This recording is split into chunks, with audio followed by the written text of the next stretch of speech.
এবার এখান থেকে। কাঁথা নেবে? কাঁথা, সুন্দর সুন্দর নকশি কাঁথা, বড় বড় নকশি কাঁথা। কাঁথা নেবেন? কাঁথা, সুন্দর সুন্দর নকশি কাঁথা, বড় বড় নকশি কাঁথা।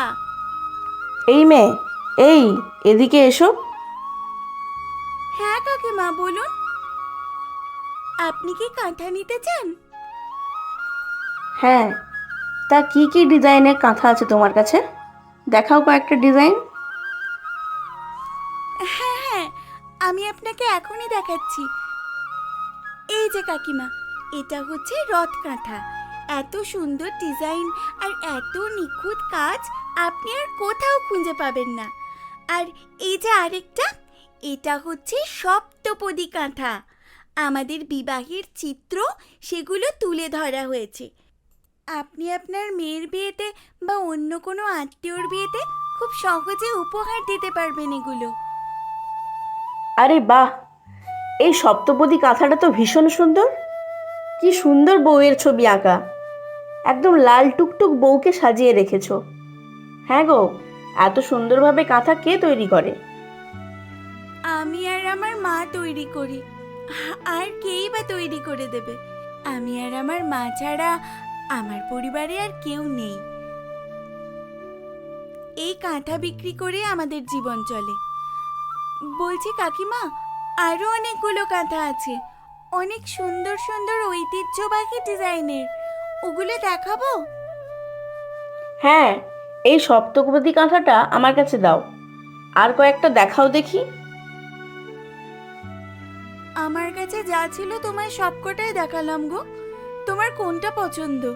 তুমি দেখো, তুমি কোনটা নিতে চাও? এই যে, এই সপ্তপদী কাঁথাটাই আমার ভালো লেগেছে, এটাই আমি নেব। এর দাম কত বলো?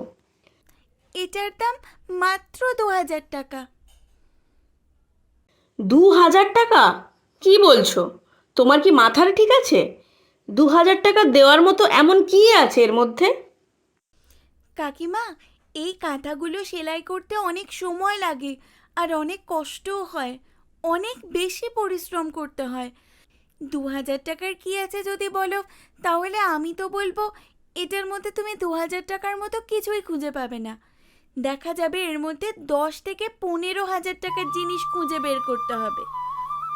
হ্যাঁ, হয়েছে হয়েছে, বুঝেছি। এগুলো আমরা চাইলে একদিনে শেষ করতে পারি। আমি তোমাকে এর জন্য 500 টাকা দেবো, হবে কি? না গো কাকিমা, 500 টাকা দিয়ে আমি দিতে পারবো না গো, দুঃখিত। না দিতে পারলে আর কি, তোমার কথা তুমি নিয়ে চলে যাও। কথাটা বলে অনেকটা রাগান্বিতভাবে কাস্টমার কাকিমা কাঁথাটা মালতীর দিকে ছুঁড়ে মারল। মালতী বিষয়টাতে খুব কষ্ট পেল, কিন্তু সে কিছুই বলল না। মানুষ কত সহজ মনে করে কাজগুলো, অথচ এই কাজগুলো যে কত কঠিন, কতটা পরিশ্রম নিয়ে তৈরি করতে হয় সেটা তারা কিছুতেই বোঝে না। তারা যখন নিজেরা করতে যাবে তখন ঠিকই বুঝবে। মুখে হয়তো অনেকেই বলবে যে এগুলো খুব সহজেই হয়ে যায়, কিন্তু করতে গেলে বোঝা যায় যে কতটা পরিশ্রমের কাজ। সেদিন আর মালতীর তেমন বিক্রি বাট্টা হলো না। সন্ধ্যা নেমে আসতে দেখে সে বাড়ির দিকে চলে গেল। এসেছিস মা? আয় আয়, বস। কি রে মা, এত ক্লান্ত কেন আজ?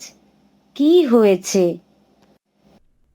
আর বলো না মা, মানুষ মনে করে আমরা যে কাঁথাগুলো তৈরি করি, এই কাঁথাগুলো তৈরি করা খুব সহজ।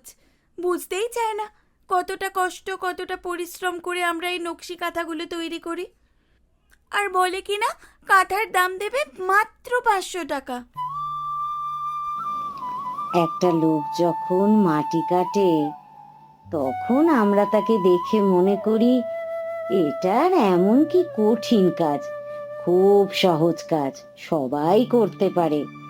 কিন্তু আমরা সেই কাজটা যখন করতে যাই তখন আমরা বুঝতে পারি যে কাজটা কতটা পরিশ্রমের।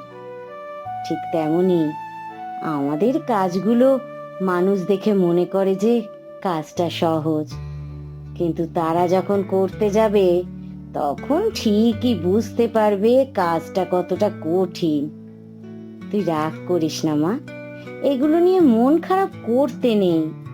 সারাদিন বাইরে বাইরে ঘুরেছিস, কাঁথা বিক্রি করেছিস, যা এখন কটা ভাত খেয়ে নে, যা যা তো। হ্যাঁ, ঠিক আছে মা, এই নাও, এই নাও, আজকে কাঁথা বিক্রির 3,000 টাকা। আজ মাত্র 3টে কাঁথাই বিক্রি করতে পেরেছি, এর থেকে বেশি আর পারিনি গো। শেষে তো একটা কাকিমার কাছে গিয়েছিলাম কাঁথা বিক্রি করতে, ডেকেছিল কাঁথা কিনবে বলে, কিন্তু 2,000 টাকার কাঁথার দাম বলে কিনা 500 টাকা। আমি আর সেটা বিক্রি করিনি। এত কষ্ট করে তৈরি করা কাঁথা 2,000 টাকার জায়গায় আমি 500 টাকায় কেমন করে দিই বলো তো মা? সে তো গরিব হতে পারতো, তাকে দিয়ে দিতে পারতিস কাঁথাটা। না মা, সে মোটেও গরিব না। তার ঘর বাড়ি বা পোশাক আশাক দেখে তো মনে হচ্ছে গ্রামের মোড়ল বা জমিদারের বউ। ও আচ্ছা, তাহলে তো তার এত কম দাম বলাটা মোটেও উচিত হয়নি। আমরা কত কষ্ট করে কাঁথা তৈরি করি। তুই যা, গিয়ে ভাত খেয়ে নে। যা ভাগ্যে আছে তাই এসেছে, এটা নিয়ে এত দুশ্চিন্তা করার কিচ্ছু নেই। পরদিন সকালবেলা আবার ঘুম থেকে উঠে সকালের খাবার খেয়ে মালতী আবারও কাঁথার পুঁটলি কাঁধে নিয়ে বের হয়ে পড়ল কাঁথা বিক্রি করার উদ্দেশ্যে। ও মা, আমি এবার বেরোবো। আজকে নতুন কিছু আছে নাকি? থাকলে দাও। হ্যাঁ মা, হ্যাঁ, এই নে, এই 5টা কাঁথা নিয়ে যা। এগুলো মাস্টার সাহেবের বাড়িতে নিয়ে মাস্টার সাহেবের বউকে দিবি, কেমন? উনি এগুলো অর্ডার করেছিলেন আমার কাছে। ঠিক আছে মা, দাও। মালতী কাঁথাগুলো নিয়ে মাস্টার সাহেবের বাড়িতে গিয়ে মাস্টার সাহেবের বউকে ডাকতে লাগলো। কাকিমা, ও কাকিমা, বাড়িতে আছেন? আমি মালতী কাঁথা নিয়ে এসেছি। এসেছিস? বাবা, এত তাড়াতাড়ি কাঁথাগুলো হয়ে গেল? 5টা কাঁথা তো কম না। তোর মা তো খুব তাড়াতাড়ি কাজ শেষ করে দিল।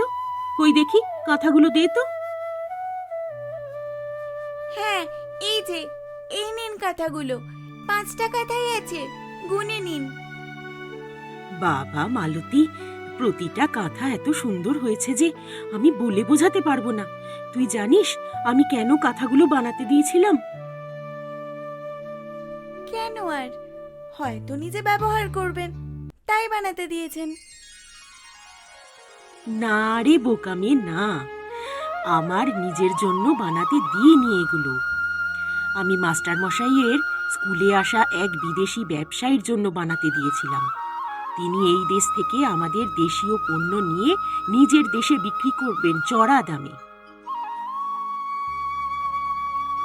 কি বলছেন কাকিমা? আমাদের দেশের জিনিস বিদেশেও বিক্রি হয়? হয় না মানে? খুব হয়। এত সুন্দর নরম কাঁথা গায়ে দিয়ে ঘুমোতে কার না ভালো লাগবে শুনি? আর তাছাড়া তারা বিদেশি মানুষ, তারা একটু আরাম প্রিয় বেশি। দাঁড়া, তোর টাকাটা নিয়ে যা। আর হ্যাঁ, ওই বিদেশি ব্যবসায়ী যদি কাঁথাগুলো পছন্দ করে তাহলে বুঝে নিস তোর মায়ের আরো অনেকগুলো অর্ডার আসবে। বলেই মাস্টারের বউ মালতীর হাতে 10,000 টাকা গুঁজে দিল। মালতী টাকা গুনে অবাক হয়ে গেল। এ কে কাকিমা, 10,000 টাকা? হ্যাঁ, 10,000 টাকা। প্রতিটা কাঁথার দাম 2,000 টাকা করে। তোর মার সাথে তো আমার এটাই কথা হয়েছিল।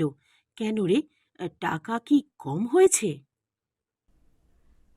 জানো কাকিমা, আমি যখন মানুষের বাড়ি বাড়ি গিয়ে কাঁথা বিক্রি করি, তখন অনেকেই এমন আছে যারা 2,000 টাকা দামের কাঁথা 500 টাকা বলে। এত খারাপ লাগে না? ওরা আসলে জানে না যে এগুলো কতটা পরিশ্রম করে তৈরি করা হয়। তোর মায়ের কাছ থেকে আমি এগুলো 2,000 টাকা দিয়ে কিনেছি, আর আমি জানিস কত লাভে বিক্রি করব? প্রতিটা কাঁথা কম করেও 1,000 টাকা লাভ করব কোনো পরিশ্রম ছাড়াই। সেখানে তোর মাকে আমার প্রতিটা কাঁথার জন্য 2,000 টাকা দিতে কিসের এত কষ্ট হবে আমার বল? না কাকিমা, আমাদের এত টাকার দরকার নেই। আপনি শুধু আমাদের ন্যায্য মূল্যটা দিলেই হবে।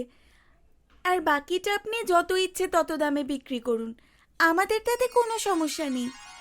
আর কাকিমা বলছি, আরও যদি অর্ডার হয় ওই বিদেশি ব্যবসায়ীর কাছ থেকে, তাহলে নিশ্চয়ই কিন্তু আমাদের জানাবেন। হ্যাঁ হ্যাঁ, অবশ্যই জানাবো। তোরা ছাড়া এত কম দামে কে ভালো করে কাঁথা করে দেবে বলতো আমাদেরকে? ঠিক আছে, আজ তাহলে আসি। সেদিনের মতো মালতী খুশি মনে বাড়ি চলে গেল। বাড়ি এসে 10,000 টাকা তার মায়ের হাতে দিল, আর মাস্টারের বউয়ের সকল কাহিনী তার মাকে খুলে বলল।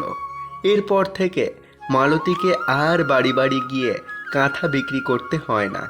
মাস্টারের বউই তাদের একদম স্থায়ী কাস্টমার হয়ে যায়।